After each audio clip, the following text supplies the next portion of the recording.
Today, we're breaking down Battlefield 6 Review Roundup. Is this the comeback shooter fans have been waiting for, or another explosive letdown? Plus, Call of Duty is reportedly trying to sabotage Battlefield 6 launch. How far are they really going? And Microsoft swears a new Xbox console is coming next generation. So why do so many gamers think the company's on its way out? Stick around for all that and more. Welcome, friends, to Good Playing With You, your weekly gaming news roundup. I'm Dan Whitehill, and as always, I'm joined by my constant companion, Matt Lord. Hey, how's it going? And today we've got a special guest, Brendan Shea. Hey guys. Brendan. Our buddy Matthew Moulding is on vacation this week, so we're wishing him safe travels, and he should be back next week. So, Brendan, before we jump into Battlefield, Call of Duty, and all the craziness going on this week, why don't you tell us a little bit about yourself? Hey, I'm Brendan. I'm a gamer. I play on Xbox a lot, console gamer. I play a lot of like Call of Duty, Hunt Showdown, Ark Survival Ascended. I'm a huge fan of the pod, huge fan of the boys. I got some big shoes to fill with Maulding gone today. Nervous as heck, but excited to be here. So. Oh, that's great. Well, wait, we played some Overwatch though too. Are you done with Overwatch? Oh yeah. Anymore? I'm on a little hiatus, but I could be convinced to. Wait, have you played Stadium yet though?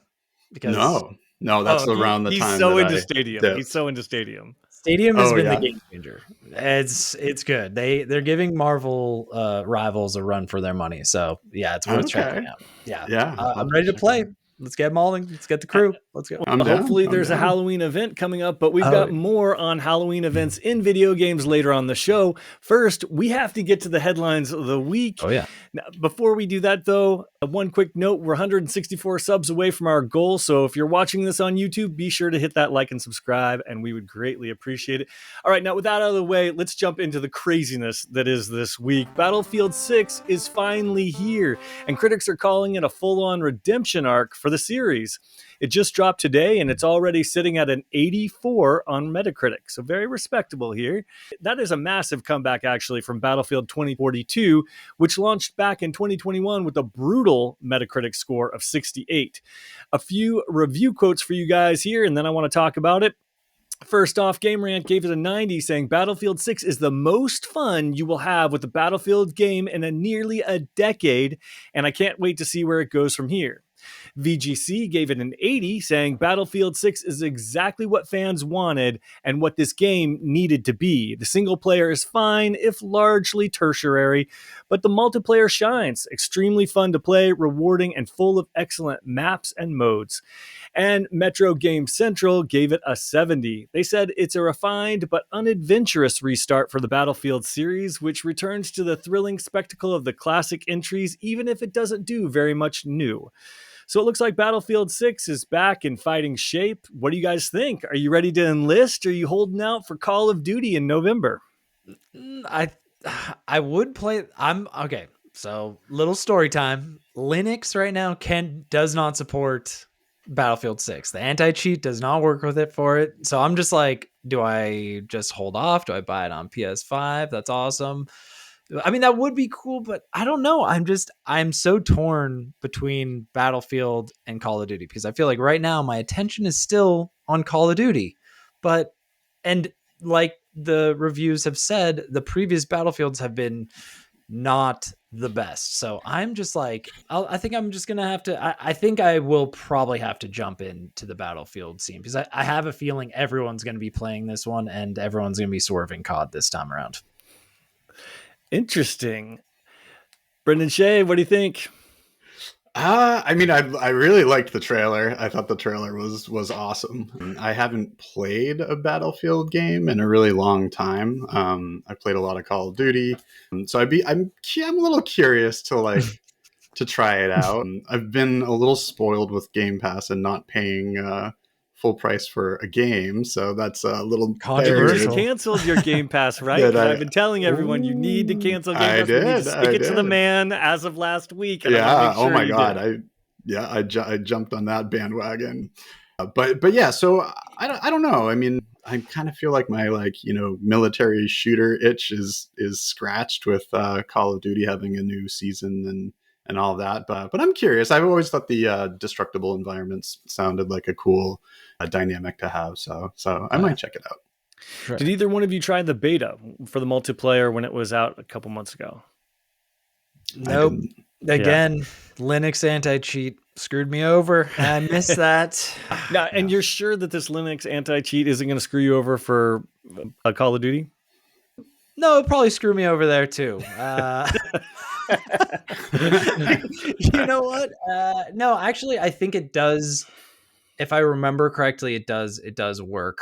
But some of these, like the big, Battlefield is the one that I know is just like in the forefront, that the Linux community is like, oh my god, like the anti-cheat is going to stop you from playing it. So I won't be in the fun yet unless I just jump on board on the old PS5 or get the Series S and get Crunchy Cortex. That's what I'm saying.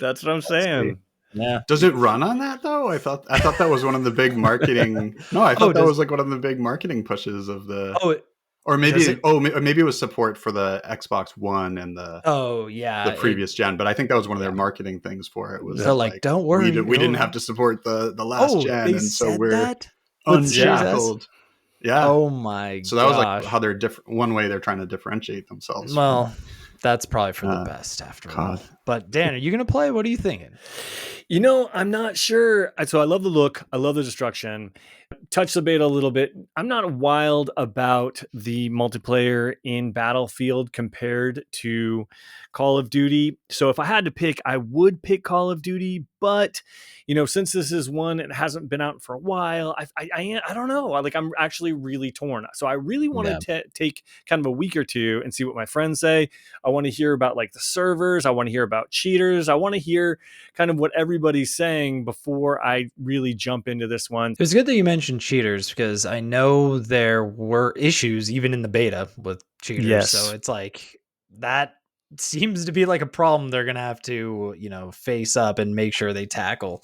But that's the thing with Battlefield 2. I've played so many Battlefields. I've played the large scale maps. Like, is it wrong for me maybe to want to see a Warzone-esque like BR type of game from them? I don't know.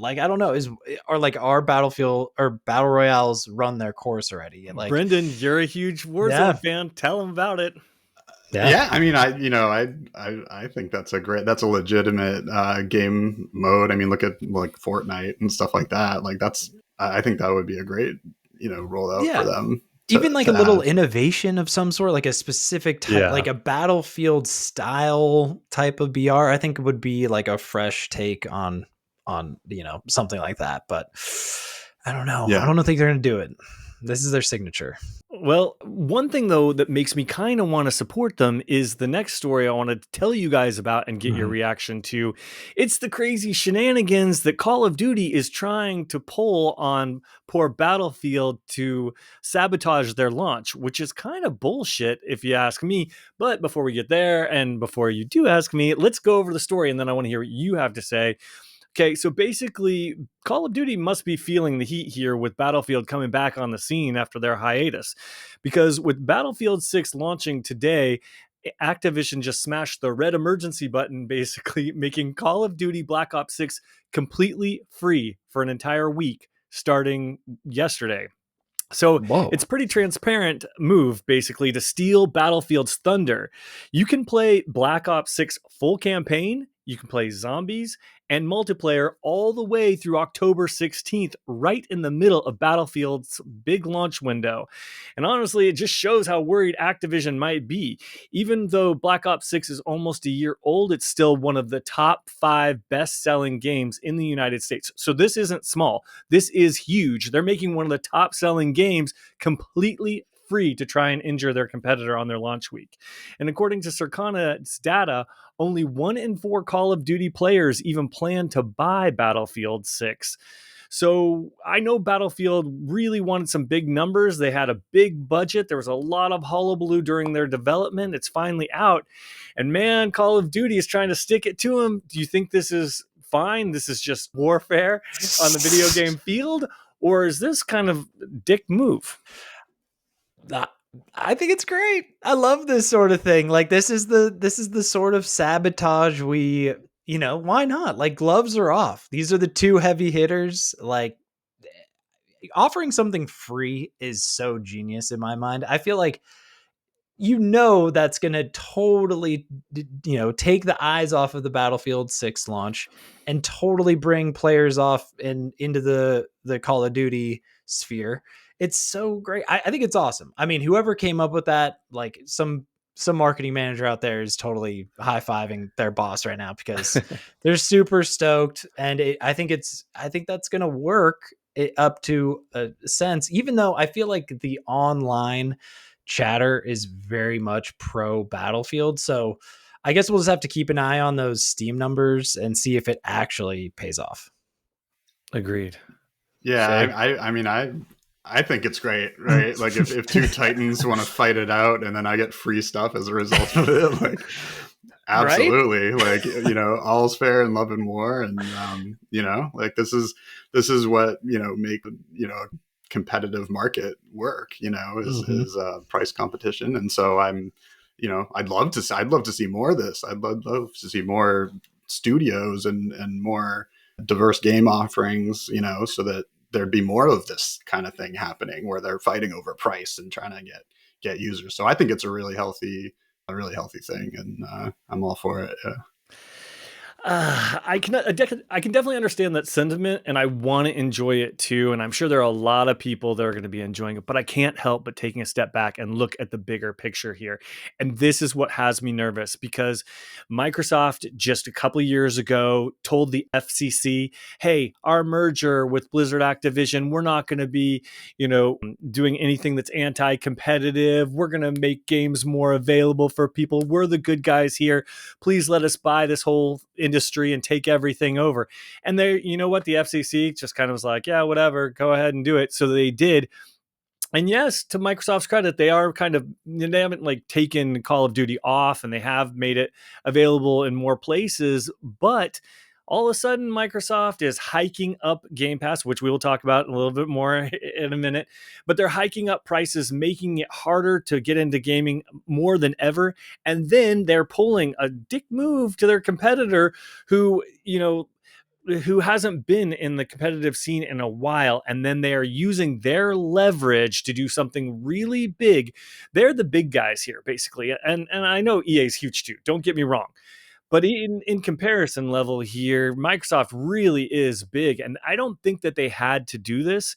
And it shows that they're willing to play dirty, and they're too big to be punching down like this. It makes me a bit concerned for the future of Microsoft when they're being too greedy and too aggressive.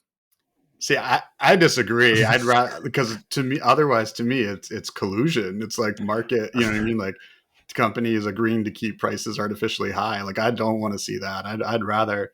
I think, like I said, like I think this is a healthy thing to see them make it free. I mean, I'm with you on the consolidation of too many studios under one platform. Like I don't think that's a healthy thing. But this, fighting over price, trying to win players, like I'm all for it. Let's enjoy it while it lasts.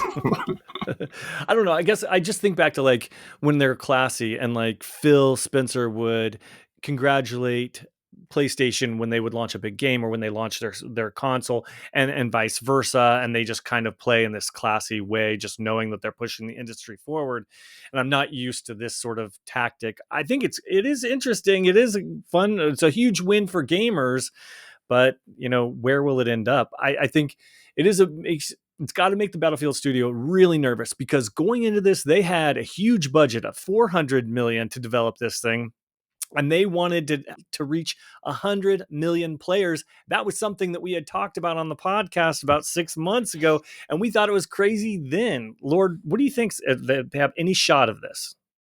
I don't think now. I don't think they did then either. I think that I'm sticking to my guns on that. There, 100 million players is a That's what they lot, said. especially. That came from their mouth. Yeah, no, for a shooter anymore, I think I think there's too much variety out there. Everyone has their game. It's hard to get players off of their preferred title. Like we're just saying. Like that's why I almost feel like that is it's smart for Call of Duty in a way, because it's like you have to lure, there's fighting dirty, and at this point in this economy, you can't fight totally fair. So I'm like, they just kind of, I'm not super surprised for them to do this, and good luck to Battlefield, but I think I think 100% in some way this will hurt those numbers that they're trying to achieve.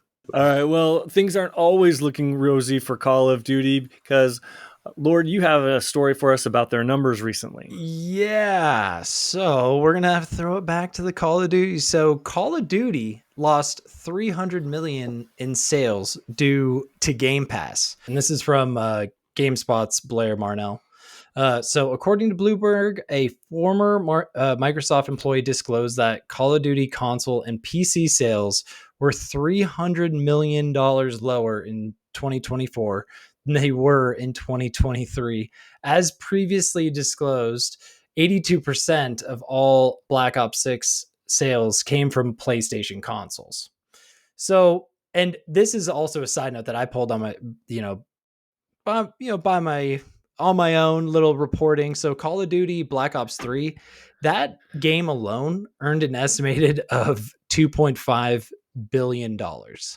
So, like, are we surprised that Game Pass could be making this big of an impact, or is this not that big of an impact because they're still making they could be making $2 billion off these games. So what do we think? Are we surprised? Are we going to see this, Call of Duty games coming to Game Pass day one? What do you guys think?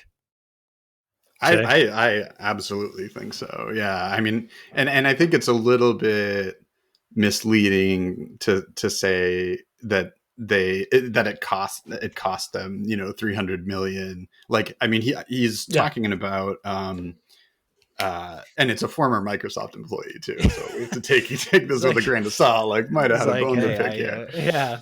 But leave on good terms. Yeah. But I would imagine, because they're not going to throw away that money. I would imagine this is more representative of the shift in the industry away from like, hey, everyone go buy, a full $60 game and give us your money once and then wait 5 years and we'll put out another game. Like, I think this is like, they're offering these games for free to play, and then you buy a season pass, and then that way the company gets a nice, comfortable revenue stream going. It's much more stable for, investors and things like that, for companies to plan their future. And so, I think I bet on net, this Call of Duty is doing just as well, if not better than past ones. So I thought it was a little misleading. It's an interesting note, because you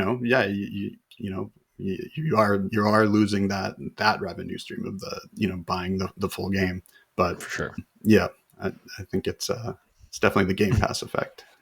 I agree. I couldn't agree more, actually. I think it is definitely misleading. If you are focusing as an executive on that missing $300 million, you're looking at the wrong number. I'm telling you that right now.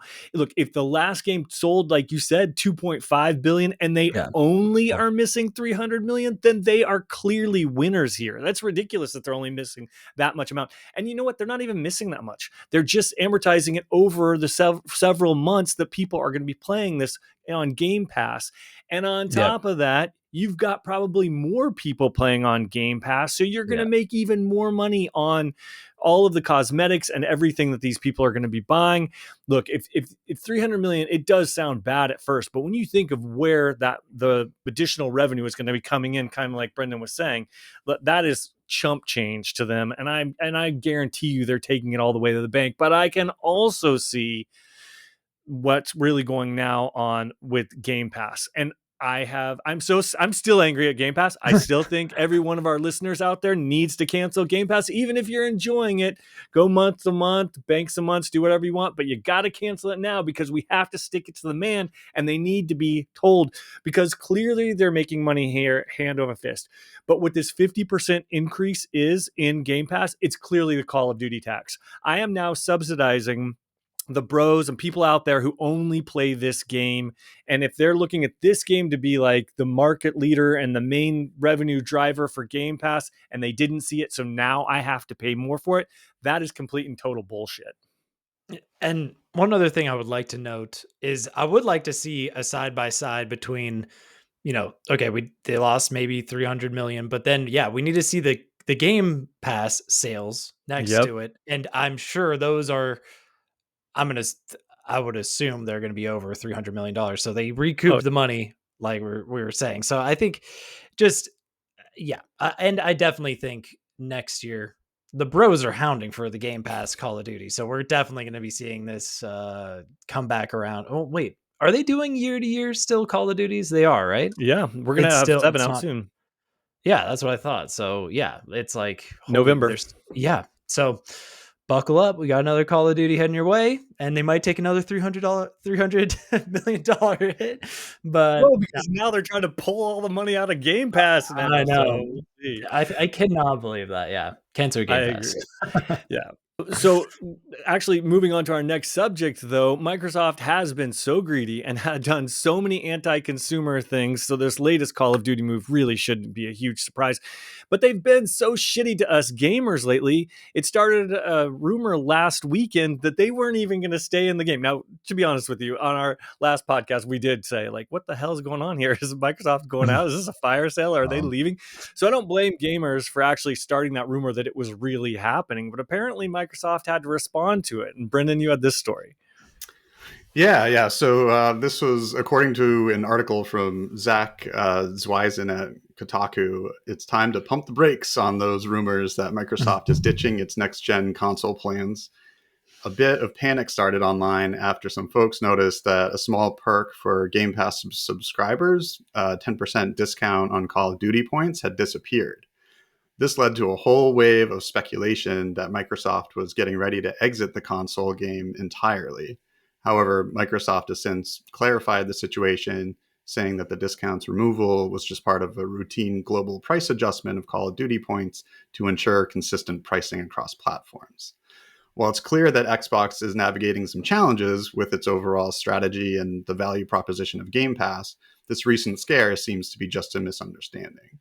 So guys, clearly some anxiety about the future of Xbox and their commitment to next-gen console. Do you think people are justifiably nervous about the future of Xbox as a console? Dan, why don't you take it away? Yeah, I 100%. I think we just were talking about it last week. Their moves are so anti-consumer friendly that people are trying to see anything, trying to, have confidence in a company that keeps making moves that are just not in their best interest. What they're interested in is money, and they want it now, and they're not investing in their long term. And we all see it, but they clearly do not. And unfortunately, we all think that's going to come home to roost this next generation, because with all of the fees that they're charging and all of the price increases, is anybody really going to want to jump into that next gen console with them? To be honest with you, the only thing Microsoft had going for them, and still does, is Game Pass. It used to be called the best deal in gaming, but it isn't even close now with the most recent price hikes. And so that was the one thing that they had going into next generation. Now they don't even have that. And what's going to happen here is PlayStation is going to wake up. They're going to start making games again. Yes, they got a little lazy during the PlayStation 5, but I guarantee you right now, PlayStation is working hard to make those single player games that we love. And they are going to start hitting the second that PlayStation 6 does. And we're going to start to see, I think, a lot of the fruits of their labors. But for right now, we can't understand Microsoft's business moves. They are really clear as mud, and it is going to come back and hurt them. So I don't blame gamers at all wondering what the hell is going on at the top of Microsoft, because to be honest with you, I don't think Microsoft knows what the hell is going on at the top of Microsoft. Yeah, let's just say I'm not worried about those Call of Duty points or whatever, and those weren't, making me sound the alarm about the potential exit of the Xbox console. I think it was more, Costco removing the system from their stores. It was the raising prices of all the systems. It was the raising price of Game Pass. I think there's a lot of other red Yep. flags out there that made me way more nervous than this. I'm like, these eagle-eyed gamers see this little thing and that like sparks their, raises the red flag. That's totally like interesting to me that people took that away, but it's, I'm really relieved to hear that they did come out and say, "Don't worry, we are staying in the game." Because But how many times have they said that though? I know, And we keep yeah, I asking. don't know. And what I love about this is That's the true. Yeah, outrage and boycott talk about Game Pass. Be sure you cancel it if you haven't already. Is really hitting home with them. If they felt the need to put a press release out over the weekend, I'm sorry for the person who had to work on the weekend, but they need to recognize that they're making bad business decisions here, and the fact that gamers are sticking it to the man and they're receiving that message. If they're putting a press release out like this over the weekend, they've got to know that they're in trouble here. And I think we just got to keep the pressure on them. So it has me pumped that they are back on their heels and they're defensive. And they've said before, "Oh, we're going to make another console. Well, we've got to deal with AMD." That's what they pointed to in their press release. We've already made deals for our computer chips and stuff. Yeah, we know, but we all think it's bullshit because we think you're bullshit. Yeah, I mean, I think Microsoft and they've kind of said as much that they're really making a push towards cloud gaming. That they really see That no that one's asking for. Yeah. as the future. I don't know. I mean, no one's asking for it today, but in 2008, were people saying I want to stream videos over the internet? Not really. They were like, give me my Blu-ray disc or my DVD by mail, in 2 days. That's amazing. So I think we're reaching a threshold where the technology is good enough.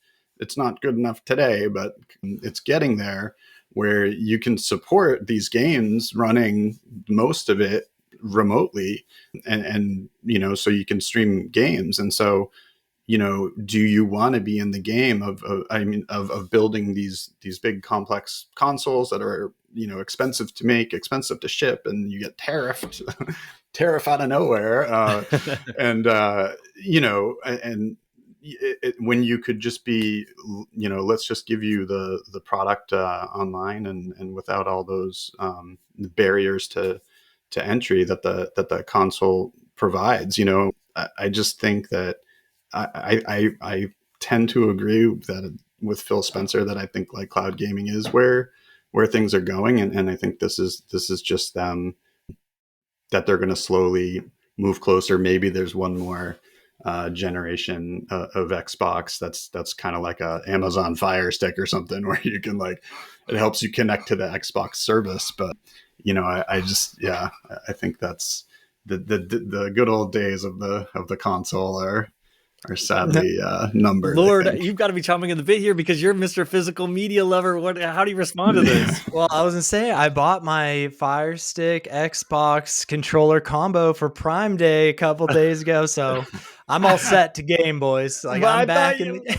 what? You're Mr. I'm just Physical Media. I'm not playing the game I'm unless I get totally a- kidding. There's Okay, so many issues wrong no, with you got me good on cloud that one. gaming. You No, got me it's, good on that. I know. I no, like I think it's, I honestly, it makes me so nervous with all the licensing things. Like, streaming really is like the ultimate, you own nothing and you'll be happy. Like, that is just like, you are streaming the game, you're relying on your janky ISP that doesn't care whether you're all of a sudden dropping to 1 megabyte per second. There's so many wacky things with streaming that I think we need to shore up before we can get there. So we'll see if I think it can get there, but I think we're a long ways away. And I think Xbox, I think they are better off not trying to pioneer that.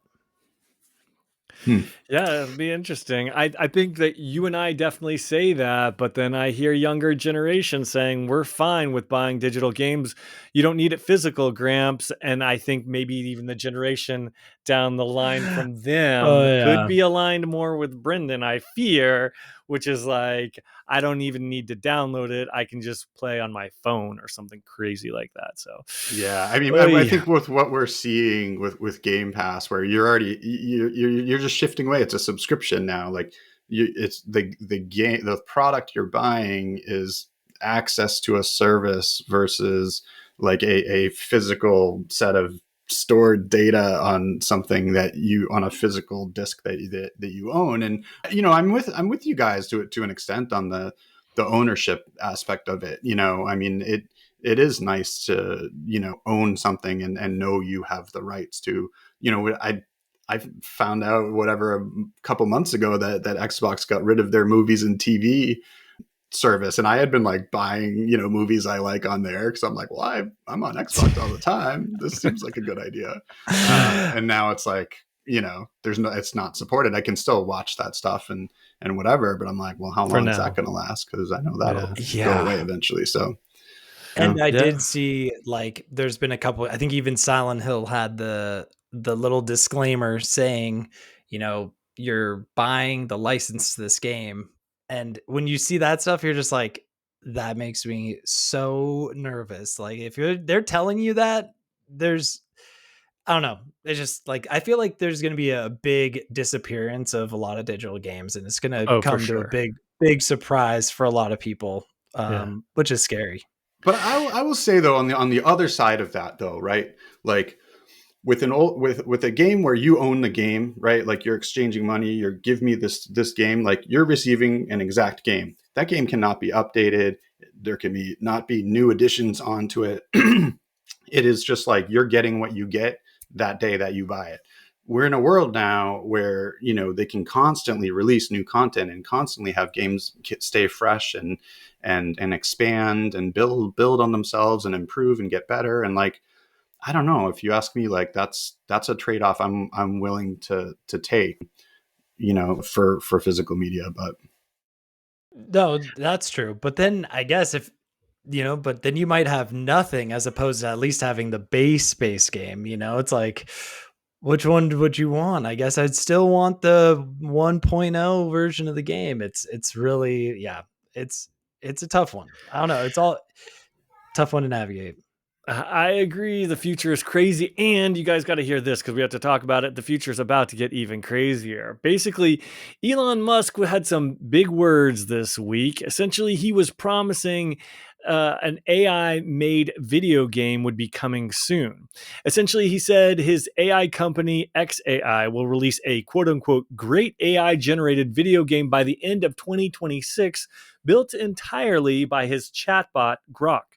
He even says Grok will make a movie that's, quote, at least watchable by next year. But not everyone's convinced. Baldur's Gate 3 publisher Larian Studios fired back, saying AI can't replace creativity or the human touch that makes games special. Given Musk's track record of overpromising, what do you guys think? Can we expect AI games in 2026, 27, or is this too far fetched? I mean, Elon Musk said we'd have full self-driving in 2017, right? And it's not, it's a couple years after that. Where is it, buddy? So I don't think I'm sure it's possible, like, I mean, for an AI to make a full game. But it's the quality, right? I mean, like, and I use AI in my life like quite a bit, and I'm really impressed by things it can do. I mean, it'll like blow my mind, the things it can do, and then 5 minutes later I will be like, how do you not understand this basic thing that I'm explicitly telling you to do? So it has limitations, and it's going to get better, it's going to improve. But I'm with Larian on this. Like, there is a human component here that I don't know AI could ever replicate, no matter how good it gets. And that's really when it comes to like the human stories and the experiential part of the game. Like, will it be useful for some aspects of games? Absolutely. Like, and NPCs, and I think some of the graphics processing and rendering, it can be like a fantastic addition to a developer tool set. But would I want or expect that there's going to be a really great game in a year or even 5 years that's totally designed by AI? Like, I would be shocked if that happened, but it is evolving quickly, so I could be wrong.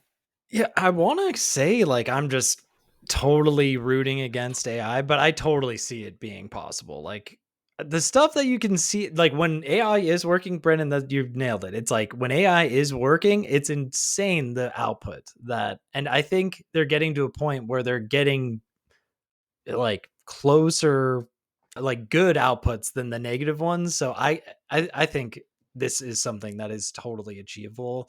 I don't know about Grok though. I don't use that Twitter AI thing that's just data mining you like more so than we already are. It's just I don't know. I think it's possible. Like, is it going to be like 98 Doom type of thing? Like, most likely, I think I it's gonna was be very thinking basic. Bejeweled 4. That's what I was going for. Yeah. I'm like, Yeah. if his bar is Bejeweled Part 4 or whatever, There he's you gonna go. nail it. Nailed it. I think Yeah. I would totally buy like a that puzzle. game, by the Yeah. way. Yeah. I mean, that could be great. Maybe maybe it's something just very basic. Maybe it would be really cool if AI could come up with a puzzle type of game that we have just never seen before that is like very outside our thinking, which could be great. Like that's a great way of using that sort of service, but who knows? I don't know. What No, do you I think? agree. I think AI is just a tool, and you guys basically what you guys have been saying the whole time is that humans are still going to be needed to design that tool. I think AI only knows what it reads on the internet and what we've already told it. So I don't think that there's really an opportunity for it to create anything new to really wow us until it becomes like true, like Yeah. artificial intelligence, which is down the line. But I think, yeah, it's a tool. It can help create these games, but on his timeline, no, we're getting Bejeweled 4. And that's about it. It's Elon talking out of his ass. But yeah, I think eventually it will become the future, but I think humans will still need to take control out of it for sure. I Yeah. think one other thing I'd like to add to this is that, like, I do think it's gonna, because I worry about, like a future where AI might, displace a number of developers. It's already displacing developers in other, industries and things like that. But hope that AI can help empower like smaller developers and people who, may be displaced by AI from their jobs might go out there and create games on their own or team up and create new studios. So like, I don't want to be. I used to be a techno optimist. I kind of, a little too jaded for that now. But maybe there is some silver lining at least to what's going on there, and it might actually, usher in a new age of new indie content, indie games, and innovation, which I think is a really good thing. That's a good point. Definitely a good point. I like that silver lining on it. But then the next story doesn't sound as promising with saying gamers only buy a limited number of games. Brendan, you had this story for us. Yeah. So next up is a look at the spending habits of gamers. So an article by Eddie Makich at GameSpot details a new report from market research from firm Circana. The numbers are pretty surprising. According to their survey, a whopping 61% of gamers in the United States purchase a maximum of just 2 new games per year. About a third of gamers buy new games even less frequently than that, so like once a year. The study revealed that the paid games market is largely being driven by a small, dedicated group of hyper enthusiast, Our price people. insensitive players. No, Yes, we're price sensitive. We're price sensitive though, but we're just Yeah. hyper enthusiasts. Yeah, hyper enthusiast. Yeah, we're hyper enthusiast, price sensitive people. Yeah, exactly. Only Cancel Game 14% Pass. of gamers fall into that category of being hyper enthusiast, price insensitive, and they're the ones buying all the titles. They're buying games on a monthly basis or more often. So that small segment amounts for the vast majority of game sales.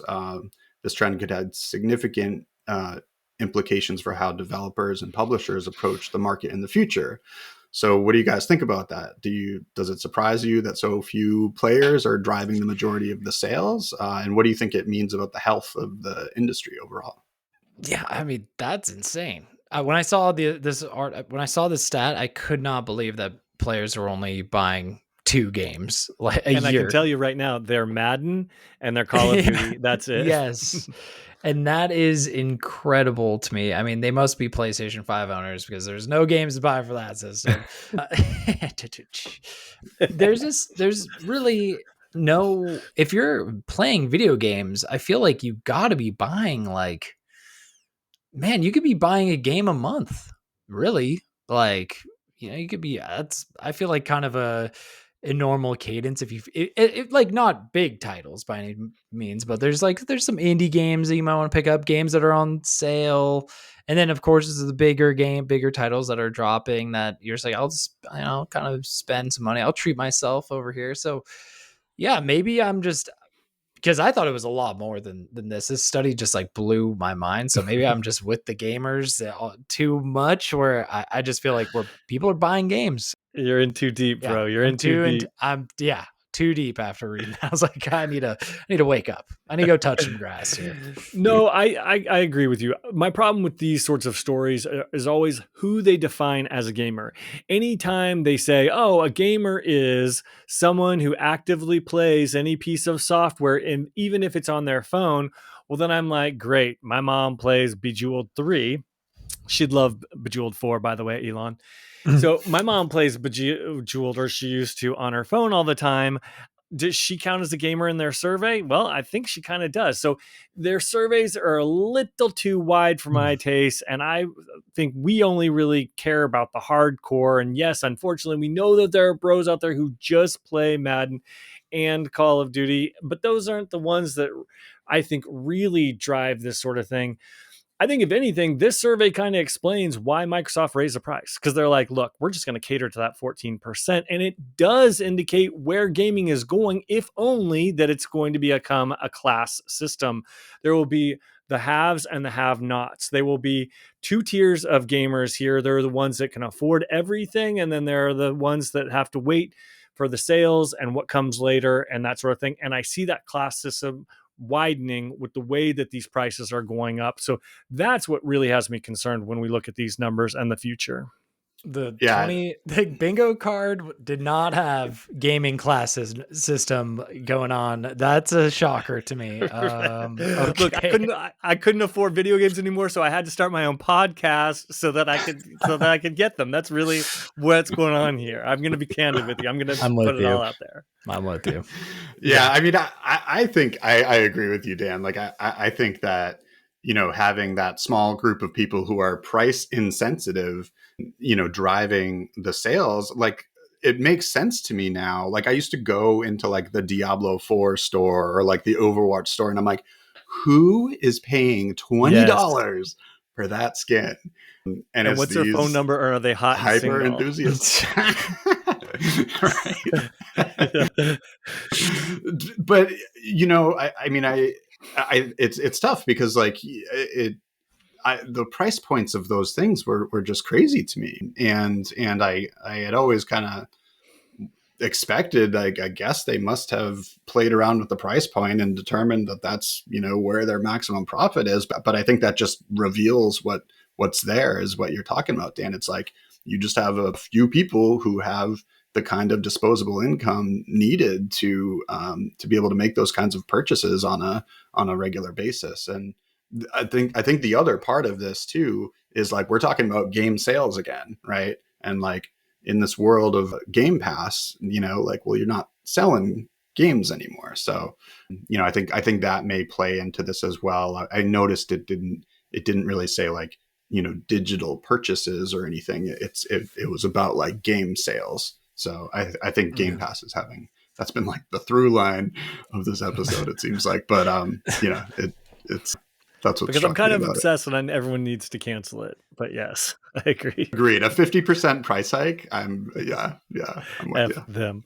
Game But one Pass was game- the best of times and worst of times, as it would seem. R.I.P. Game Pass. Yeah. Well, one game we know that won't come to Game Pass anytime soon is Red Dead Redemption from Rockstar, and it sounds like they're pulling a move out of Sony's playbook with a potential remaster there. Lord, you had this story. Yeah, so Red Dead Redemption 2's PS5, Xbox Series, and Switch 2 versions are still happening, it's claimed. This is from VGC's Jordan Midler. Reports of a remaster of Red Dead Redemption 2 have swirled for some time as one of the final major releases on the last generation of consoles. Many expected it to migrate to PS5 and Xbox Series. However, nothing has materialized. Now, as claimed in response to a post on X, Nate the Hate, too, who we He's calling reported him on lately. He's calling him. This is He's the batting guy. This is the 1,000. leaker.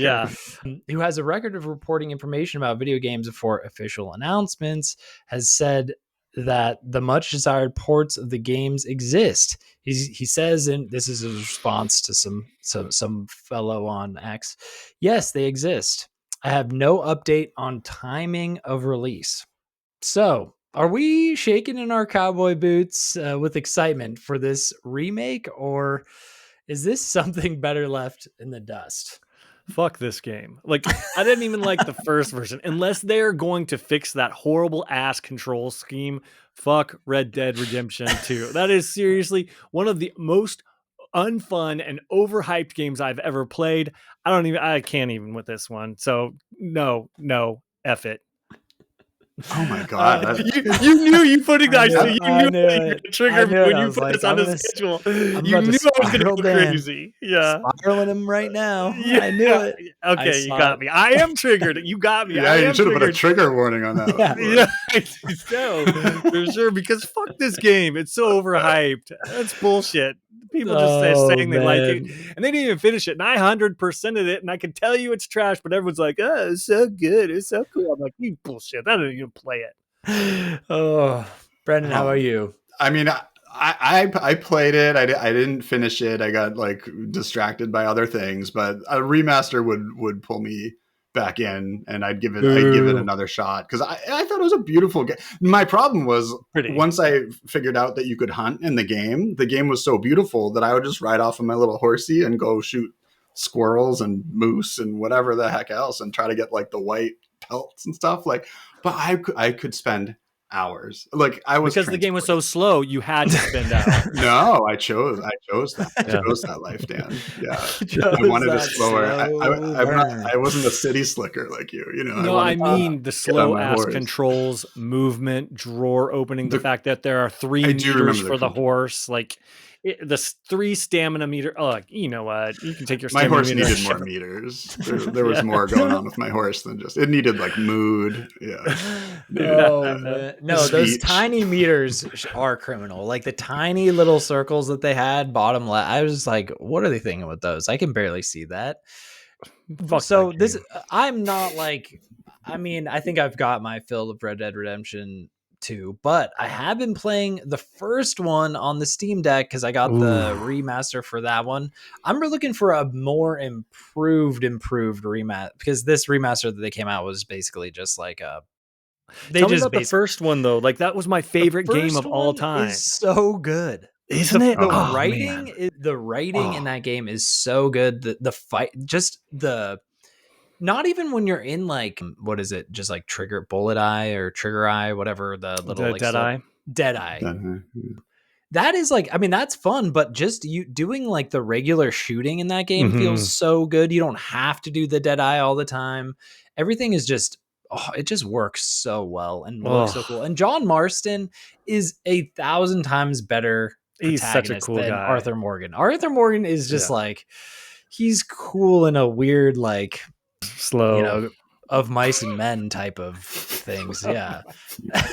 But no, I agree. To be honest with you, if anyone really wants to know where my disdain for Red Dead Redemption 2 comes from, it is the fact that Red Dead Redemption 1 literally was such an amazing game. And I loved it so much, from the story to the acting to the writing to the missions. And oh man, what a great game. That's the one I want to see remastered, boys. Someone write a letter. Get Rockstar on the phone. I couldn't agree more. It's so solid. I would love to see a total revamp, reskin, just make that one Red Dead Redemption 2 level of graphics with that game. I think we'd be doing all right. And they had one of the best Halloween DLCs ever with the Red Dead Nightmare. And speaking of Halloween in games, we all love a good seasonal event. Brendan, tell us all about them. What can we look forward to this year? All right. So, we've got a bunch of Halloween game events going on. So, Fort Nightmares, which is the one everyone is talking about online, that went live yesterday on October 9th. This year's event introduces a terrifying new cast of horror icons, including new in-game challenges and items, as well as skins for the Scooby-Doo crew, Jason Voorhees, Wednesday Addams, a new Doja Cat Big Boss, and a bunch what of... I hear, real quickly, what I hear the hotness is on this one is because they are recycling and reskinning some of the weapons from previous years, but they did create something new with the Scream guy. Apparently you can get him from like phone booths and stuff like that, and then of course you put on that costume in the game and you get a phone and you can call people when, like, what's your favorite scary movie style, and then they light up, like you can ping them on the map. So that's what I'm going to be doing this weekend for sure. That's nice. awesome. And I guess I've added Scooby Snacks too, which is kind of a hit. So nice. So there's a bunch of, like Dan just mentioned, the Scream guy. So there's a bunch of other horror crossovers in it. And then today, October 10th, a new map called Nightmare Island will be added to the Reload game mode. Nice. So that's Fortnite. GTA Online has a month-long Halloween Haunts event that kicked off on October 2nd. The event features weekly rotating game modes like Judgment Day and Condemned, along with a claustrophobic new slasher map set in the Ramius submarine. Throughout the month, players will also encounter UFO sightings, paranormal investigations, and other spooky surprises in free mode.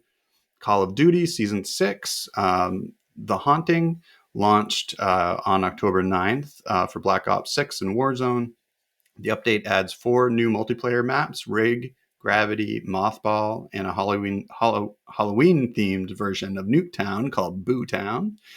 New limited time modes include Zombie Royale and Slasher Deathmatch, where you can play as horror icons like Jason Voorhees and Chucky.